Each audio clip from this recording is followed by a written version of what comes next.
Under the soft glow of the palace chandelier is a relic of unmatched beauty, lay hidden deep within the royal vault. Princess Diana's wedding veil, a fragile symbol of love, history, and heartbreak. For decades it remained untouched, preserved like a sacred grounds. But one late night, behind locked doors and away from prying eyes, that treasure was irreversibly damaged. Whispers became evidence, and evidence became scandal. What happened next would shake the monarchy to its core, pit loyalty against blood, and lead to the unthinkable Queen Camilla's sudden removal from the heart of royal life. This is that story. The royal treasure hidden in the vault.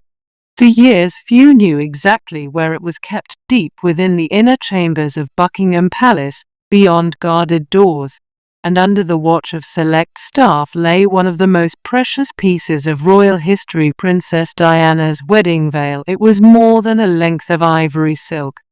It was the crown's most emotional heirloom, the veil that had floated behind or as she walked down the aisle at St. Paul's Cathedral on that summer morning in 1981, the day the world watched a young nursery school teacher become the Princess of Wales. To the public, it was a picture of fairy tale romance. To her sons, it was a tangible connection to the mother they lost too soon. The veil had been carefully preserved by the royal style conservators, wrapped in acid-free tissue, stored in a climate-controlled case to prevent time from doubling its luster.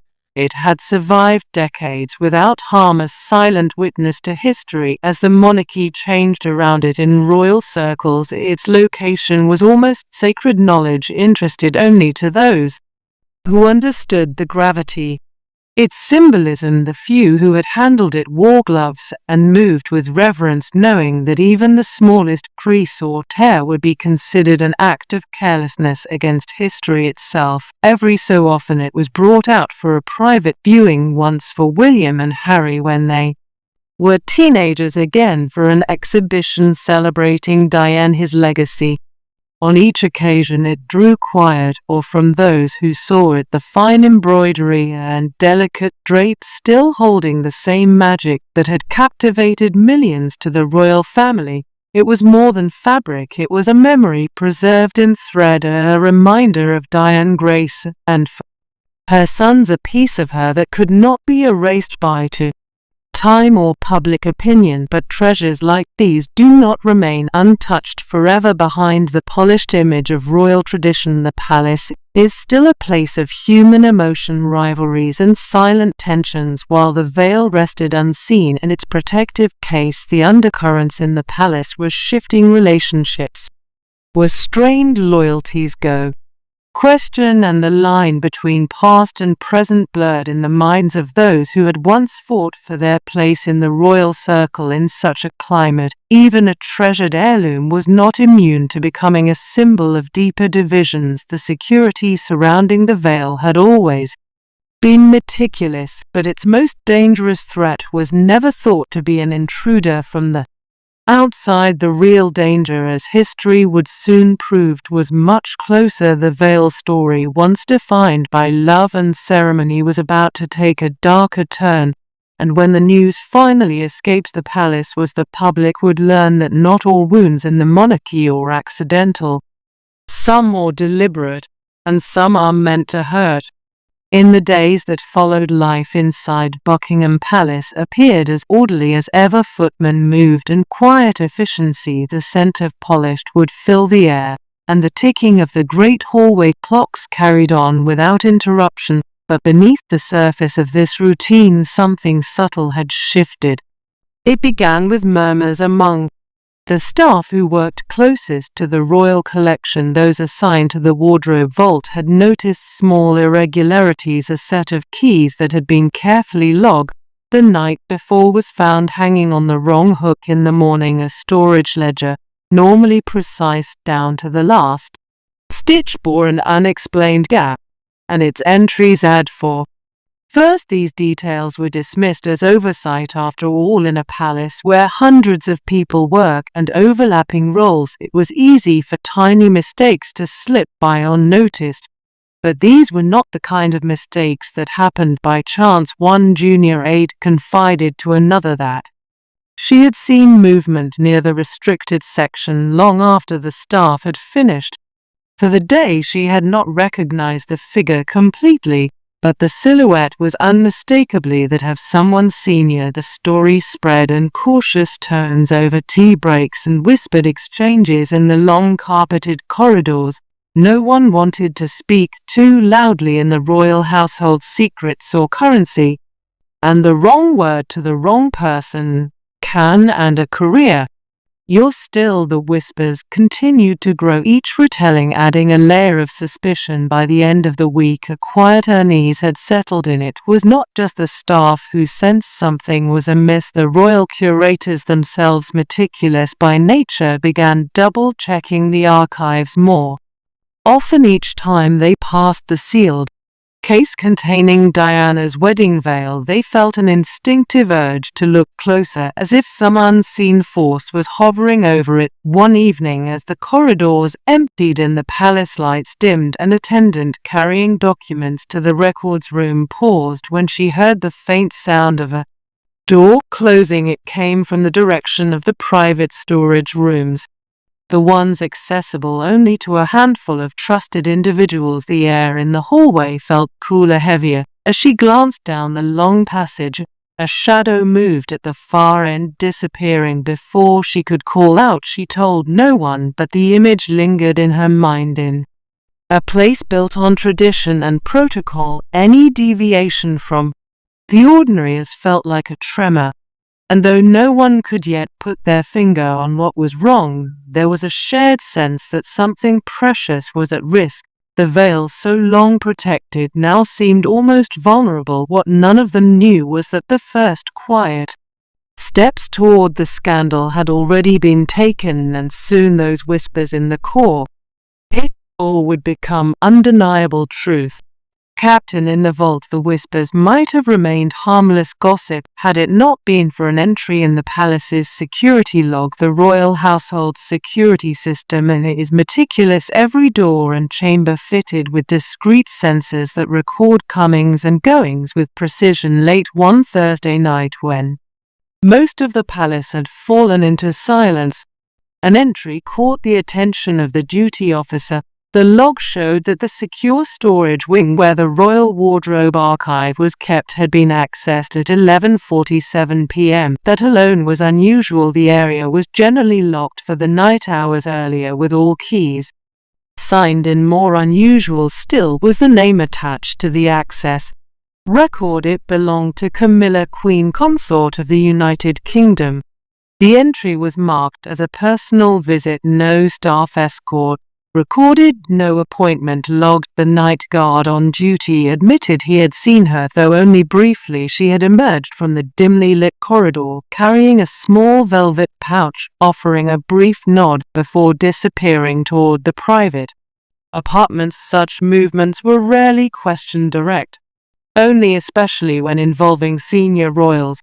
But the incident was noted and quietly filed in the records for the next few days. Nothing outwardly unusual occurred. Camilla attended scheduled engagements with her usual composure, smiling for cameras and exchanging polite conversation at charity events. Yet among the small circle who knew of the late-night visit, there was a growing unease. The palace was not a place for impulsive movements, and the archives were not a space visited casually. By the following week, or more troubling discovery emerged. One of the junior textile conservators tasked with routine inspections noticed that the glass case containing Diana's wedding veil had been opened recently. The seal, once flush and perfect, now bore the faintest shift, almost invisible to an untrained eye. The tissue that wrapped the veil had been handled ever so slightly out of its original folds. She hesitated before reporting it, uncertain if it was her imagination or a genuine breach. When she finally did speak up, The information made its way quietly to the senior curator. A discreet review of the security logs was ordered. The timeline matched too closely to ignore Camilla's unrecorded visit coincided exactly with the date the case appeared disturbed. Still, no one dared speak openly of wrongdoing. The veil was intact for now, and the matter was kept behind closed doors. But there was a shift in the air, a sense that an unspoken line had been crossed. The palace is a place where history is protected as fiercely as the crown itself, and when something threatens that history's silence can only last so long, soon events would push this quiet suspicion into the realm of undeniable scandal, and the late-night visit would be seen not as curiosity but as the first act of something deliberate. The veil's mysterious damage. It was a quiet Monday morning when the first gasp echoed through the royal textile room. The senior curator, a woman who had devoted nearly 3 decades to preserving the crown's most delicate artifacts, stood frozen in front of the display case. Diane's wedding veil, once pristine and untouched, now bore the unmistakable signs of harm. Near the hem where the embroidery was at its most intricate, a section of the silk tulle had been torn. It was not the sort of damage caused by age or accidental mishandling. The edges were jacket threads pulled and uneven lines, and a faint discoloration stained the delicate weave, as though something had been pressed against it with too much force. Iris, the curator's hands trembled as she lifted the protective tissue. Her first instinct was disbelief. The veil had been checked only weeks earlier during a routine inspection, its condition flawless. Now, standing under the soft white light of the conservation lamps, she felt as if she was staring at a wound. She called in her assistant Hook. What her own eyes refused to deny, something or someone had caused this. Protocol demanded that any such damage be documented immediately, so photographs were taken, notes written, and the case sealed again. The report was marked confidential and sent directly to the head of collections. Within hours a small meeting was convened, and in a secure office away from the public areas of the palace present, where the senior curator, the head of collections, and a security liaison, the details were laid out with clinical precision. But no one in the room could disguise the emotional weight of what they were hearing. This was not just any garment, it was the most famous wedding veil in modern royal history, tied inseparably to the memory of Diana. Any harm to it was not merely a matter of preservation, it was an insult to her legacy. The security liaison listened in silence before producing the log that showed Camilla late night visit. No one spoke the obvious conclusion aloud, but it hung heavy in the air. The idea that a member of the royal family, let alone the queen consort, might be linked to such an act was unthinkable. Yet the timing, the disturbance in the case, and now the physical damage, all aligned in a pattern too precise to ignore. By that afternoon the matter had escalated to a small circle of senior advisors. Instructions were clear: no leaks to the press, no unnecessary chatter among the staff, and no mention to the public. The official explanation, should anyone ask, was that the veil had sustained minor wound during past exhibitions, but behind locked doors there was no such pretense. The damage was fresh, the act was deliberate, and for the first time in decades the key of the royal vault had been violated from within, behind closed doors. The meeting was arranged with the kind of discretion reserved for matters that could fracture the monarchy. It was held in one of the smaller drawing rooms at Kensington Palace, far from the grandeur of the public halls. Only 4 people were present: Prince William, Prince Harry, a senior aide from Clarence House, and the head of collections. The air was heavy before a single word was spoken. William sat in a deep leather chair, his posture rigid, eyes fixed on the folder in front of him. Harry leaned forward, arms resting on his knees, as if bracing for a blow he already sensed was coming. The head of collection spoken measured tones detailing the sequence of events as he had been discovered the disturbance in the case, the late night visit logged under Camilla his name, and now the undeniable damage on his wedding veil. Each detail landed like a stone in the quiet room. William's expression tightened, the muscle in his jaw shifting as he absorbed the words. For him, this was not only about an irreplaceable artifact, it was a piece of his mother, the most tangible reminder of her on that extraordinary day. Harry's reaction was less contained, his voice cut through the stillness sharper than he intended, questioning how such a thing could happen without anyone stepping in. The aid from Clarence House tried to soften the edges, reminding them there was no definitive proof of intent, but the attempted little to ease the tension. Both brothers understood that the palace did not function, and accidents when it came to matters like this. Access was controlled, movements tracked, and every protocol designed to prevent precisely this kind of violation. What made the moment heavier was the unspool. In truth, hanging between them, their relationship with Camilla had always been layered with civility, but never warmth. This was not simply a breach of preservation, it felt personal. William broke his silence, his voice calm, but carrying an undercurrent of steel. He spoke of their mother's legacy, of the countless times her memory had been reshaped, softened or rewritten to suit the palace's narrative. The veil was one thing they believed would remain untouched beyond the reach of politics or personal feelings. Now even that had been shattered. The meeting ended without resolution, only the quiet acknowledgement that the matter could not be ignored. The brothers agreed to keep the discussion within the small as possible circle until more facts could be gathered. But as William watched Harry leave the room, his own thoughts were far from strategy. He knew the corridors of the monarchy well enough to understand that the real battles were often fought out of sight in whispers and carefully chosen silences, and this battle, he realized, had just begun. The Queen is briefed.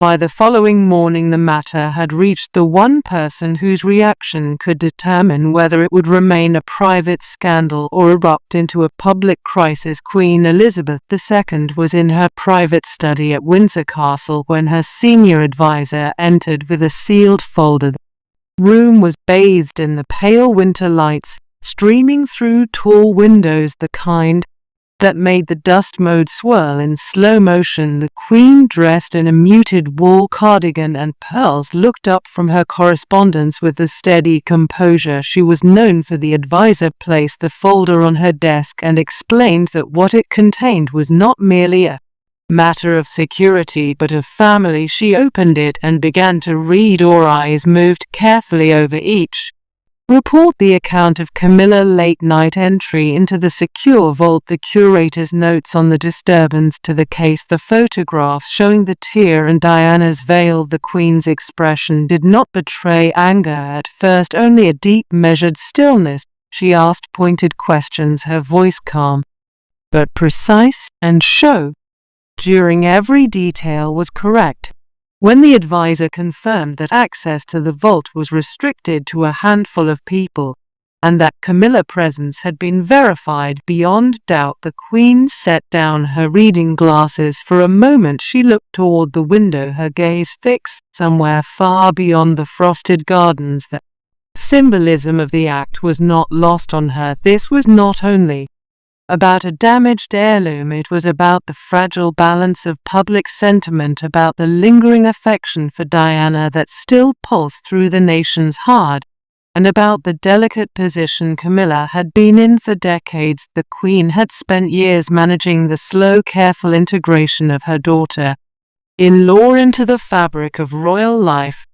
Knowing how deep public skepticism ran, a scandal involving a personal attack on Diana's legacy would undo that work in an instant. She asked whether anyone outside the palace had learned of the damage. The advisor assured her that for now the matter was contained. The rumors among the staff were beginning to grow. The Queen's next question was, Short but heavy. What do we do now? The discussion turned two options, each one wait for its risks. To confront Camilla directly would ignite an internal storm. To remain silent would be to risk discovery through a leak, and leaks out a way of finding their way into the hands of reporters. Eager for a royal fracture, the Queen closed the folder and rested her hand on it. Her voice was soft but decisive. This matter would be investigated quietly but thoroughly, and if the conclusions left no room for doubt, action would be taken. As the advisor left, the Queen remained in her study still and unmoving, the weight of both crown and family pressing down in equal measure. She knew that the moment the truth was confirmed, it would not be the veil alone that had been torn. The palace investigation. The Queen's directive set the machinery of the palace into motion, though in a way so discreet that most within the walls remained unaware anything unusual was happening. A handful of trusted individuals were tasked with uncovering the truth. Their work began with the veil itself. It was removed from its glass case under strict supervision and examined in a private conservation room. Two of the most experienced textile specialists in the country were brought in, their arrival disguised as routine consultants for the royal collection. Under magnification, the damage revealed its story. The tear was not caused by gradual wound nor by a snag. During careful handling, fibers near the tear had been stretched and broken with uneven force, suggesting they had been pulled rather than accidentally caught. The discoloration faint but visible under certain light bore traces of a cosmetic product, something that would never have been present during its preservation. This was deliberate contact. While the textile team conducted their analysis, the security branch quietly began reviewing surveillance footage. Cameras in the storage wing were positioned to protect the identity of royal visitors, but there were still glimpses of figure in a tailored coat walking toward the vault. The shadow of movement inside access logs, already scrutinized, now became key evidence. The timestamp of Camilla, his entry, matched almost perfectly with the estimated time the damage could have occurred. A secondary check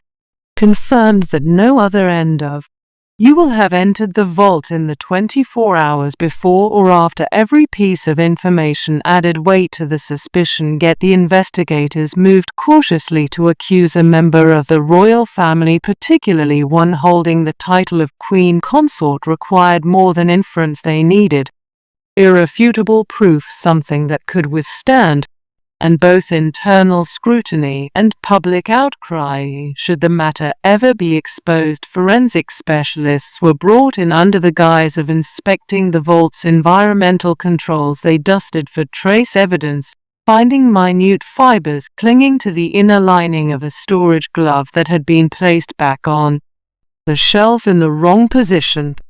Fibers matched the veil. Quietly, the head of the investigation compiled the findings into a single report. It was stark, and its conclusion: the act had been intentional, and the only person with access at the